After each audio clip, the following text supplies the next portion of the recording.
on va s'excuser avec Monsieur Federico Bega. Depuis, on se trompe toujours sur son nom. C'est Chief Strategy Officer, qui Mhm. est CSO de Promos. Il faudra nous D'accord. pardonner au niveau Mhm. des organisations. Quand on est toujours dans le stress, malheureusement, on se perd et ça Oui. n'aide pas. Aujourd'hui, on a vraiment l'honneur et le plaisir d'avoir avec nous un partenaire, je peux dire, de la première édition d'Ital Africa Business Week, qui est toujours là, un Mhm. partenaire qui nous accompagne dans la relation avec l'Afrique. Euh, Oui. un partenaire très important d'ailleurs parce que le groupe Lookil, c'est un des groupes les plus importants de la Tunisie, mais c'est un groupe qui travaille beaucoup avec l'Afrique, qui sont présents dans beaucoup de pays africains et qui nous a toujours accompagnés dans tout le travail même de relations avec certains acteurs africains, surtout certains panélistes avec qui nous sommes en train de travailler. Donc, on est beaucoup content d'avoir M. Loukil avec nous, qui a toujours participé à tous les webinaires. Il n'a jamais Oui. manqué un webinaire où il avait été interpellé, ce qui est très important pour nous. Il a participé à toutes les éditions. L'année passée, il y avait un représentant du groupe Loukil qui était là. Et surtout, c'est une personne qui essaie de nous accompagner et de nous donner cette force qui sert dans la relation qu'on essaie de créer entre l'Italie et l'Afrique. Je vais remercier aussi, comme je disais avant, Monsieur Mohamed Ali Boutapi, qui a travaillé beaucoup, c'est lui de MAP Communication, qui a travaillé beaucoup sur le document qu'on va présenter aujourd'hui, Oui. sur la relation tripartite. Donc, Mhm. comment l'Italie peut s'appuyer sur certaines réalités, soit étatiques d'entrepreneurs africains, surtout de la zone du Maghreb, pour pouvoir justement arriver dans le continent africain. Donc, Mohamed Ali Boutapi va sûrement présenter le document qui a été élaboré. Et puis, on va se confronter avec Federico Bega, Mhm. et comme ça, je ne me trompe pas sur son nom, et qui a, je ne sais pas pourquoi je ne trouve pas, pardon, Chief Strategy Officer de Promos Italie, qui est là. Monsieur Bega, on vous voit? Vous me sentez? Monsieur Sì, vi Bega? sento. Ok, merci beaucoup. Buongiorno a tutti. Merci, merci. Buongiorno. L'Esprit Bega, justement, représente cette structure qui est Promos, qui est justement une réalité qui travaille pour l'internationalisation des entreprises italiennes en Afrique. On est très content qu'il soit là avec nous. Mhm. Et j'ai tenu à sa participation parce que je me suis dit qu'ensemble, surtout entre entrepreneurs, on peut construire cette relation qui peut nous permettre d'arriver après aux politiques parce que c'est un Oui. travail qui n'est pas facile, c'est un concept qui est nouveau, surtout du Mhm. côté italien. Et je crois qu'ensemble, entre entrepreneurs, on peut faire le lobby nécessaire qui puisse nous permettre d'arriver à construire la relation nécessaire à travailler entre l'Afrique et l'Italie, en sachant très bien qu'il y a des pays qui sont déjà très forts sur le continent et qui peuvent être des ponts pour arriver à cela. Donc, je vais laisser rapidement la parole à M. Walid Loukil, qui, est, Mais- qui va introduire le sujet et qui va passer la parole après à M. Mohamed Ali Boutapi. Merci beaucoup à tous ceux qui sont là avec nous depuis 3 jours et qui nous suivent et qui vont écouter ce thème très important pour la coopération italo-africaine.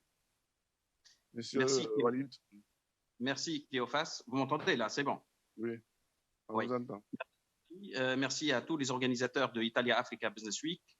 Et comme vous l'avez mentionné, nous, on était présents depuis la première édition de Italia Africa Business Week. Et nous croyons énormément à ces forums qui nous permettront d'échanger avec les décideurs, aussi bien italiens que d'autres pays africains, et en même temps de bâtir une stratégie à moyen et long terme sur le continent africain.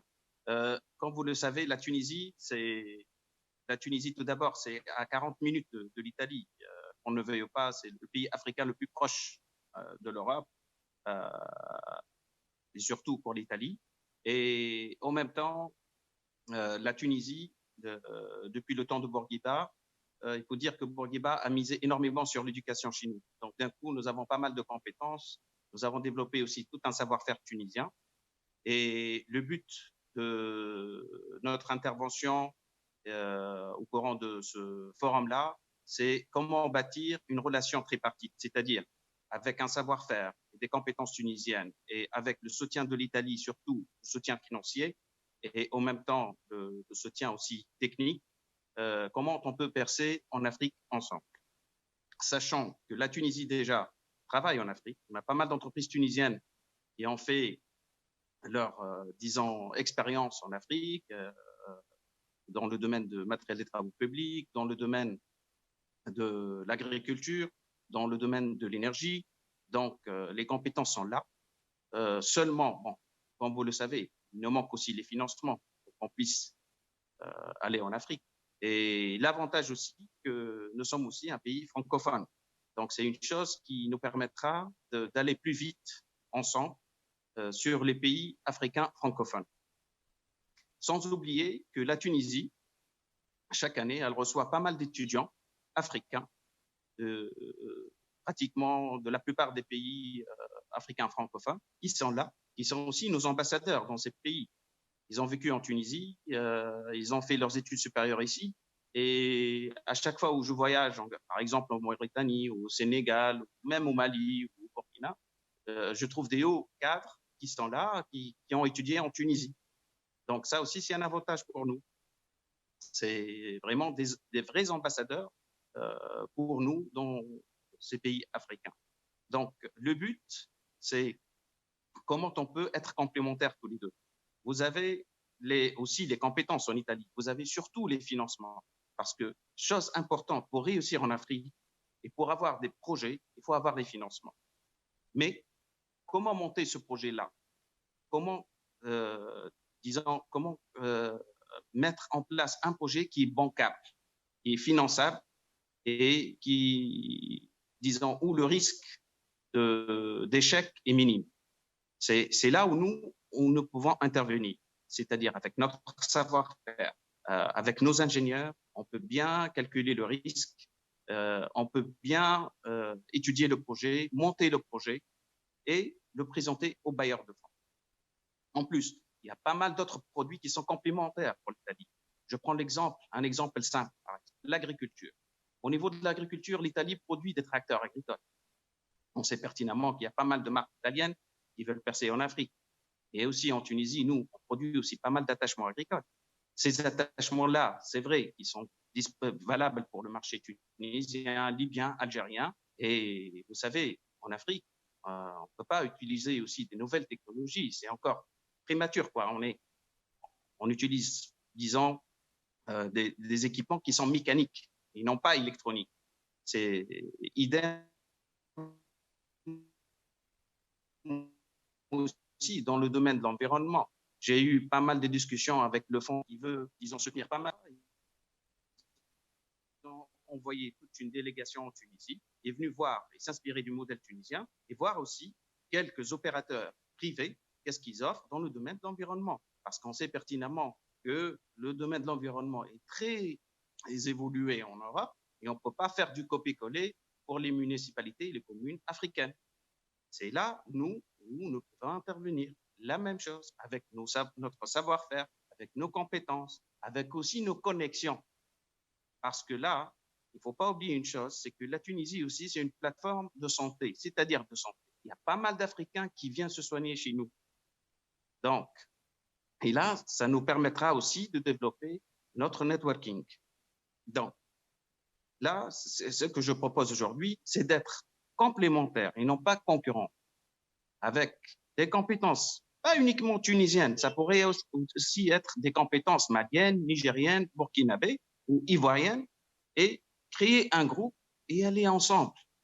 Parce que là, vous avez l'Italie qui propose des financements, la France qui propose des financements, l'Allemagne qui propose des financements, sans oublier les Chinois. Hier, là, lors de l'un de vos panels, j'ai vu une présentation où on parle, disons, des parts de marché des Chinois, des Italiens, des Européens, des Américains. Et la personne qui a présenté cette étude, il était clair, il a dit comme quoi on sent une certaine réticence des investissements chinois en Afrique. Eh bien, pourquoi cette réticence? Pour la simple raison, parce que les Chinois arrivent, ils débarquent avec leur financement, avec leur personnel, sans assurer le transfert de savoir-faire. Donc, d'un coup, vous avez des Chinois qui sont là, qui débarquent, ils ramènent même leur alimentation, et d'un coup, ils sont là pour 12 mois ou 24 mois, et hop, une fois que le projet est fini, tout le monde embarque et sans faire ni de suivi, ni de la maintenance, ni former des locaux pour assurer le suivi. Donc, nous devons prendre ça en considération, travailler ensemble, la main dans la main, avec les bailleurs de fonds et surtout les financements italiens et compter sur les compétences locales. Surtout, j'insiste sur les compétences locales. Parce que là, il ne suffit pas de faire un projet. Le projet, ce n'est qu'une introduction dans ce pays. Il faut avoir une vision à moyen et long terme. OK, j'ai préparé le premier projet. J'ai formé des gens là-bas sur place. Et un centre de formation même dans le domaine, par exemple, des hydrocarbures, dans le domaine agricole. Et tout ça, nous, en tant que Tunisiens, on peut le faire. On a les compétences. Vous savez, la Tunisie, depuis l'indépendance, on a développé un tissu aussi important dans le domaine agricole, touristique, industriel. Donc, les compétences sont là. Sans oublier les connexions de notre compagnie aérienne vers le Burkina, vers le Niger, vers le Mali. Et en plus, le Tunisien s'adapte bien dans ces pays-là. On n'a pas de souci. D'ailleurs, on a pas mal de cadres, aussi bien étatiques que privés, qui sont dans ces pays-là, qui sont même des conseillers auprès de quelques ministères, qui sont en mission avec la Banque mondiale, qui sont en mission avec même la Banque européenne d'investissement. Donc, pourquoi ne pas créer ce pan, relation tripartite, on se partage les informations, on voit qu'est-ce que l'Italie offre comme financement et quels sont les projets prioritaires pour les Italiens, et on attaque ensemble. On fait une stratégie, un business plan, et on travaille là-dessus. Donc, l'objectif, c'est le pan Italie, Tunisie, Afrique. Voilà, M. Cléophas, mon intervention. Merci beaucoup. La parole à mon ami Mohamed Ali Aboudi, avec qui nous avons travaillé sur toute une présentation là-dessus, avec même quelques exemples d'entreprises italiennes qui ont pu percer en Tunisie, et pourquoi pas utiliser même ces entreprises italiennes pour, disons, exporter ce savoir-faire qui a été déjà acquis en Tunisie. Là aussi, c'est, disons, une réflexion à travailler là-dessus et à développer davantage. Merci. Merci beaucoup, Monsieur Walid. Je pense que ça a été concret et c'est très bon qu'on soit dans ce débat concret pour pouvoir aller de l'avant.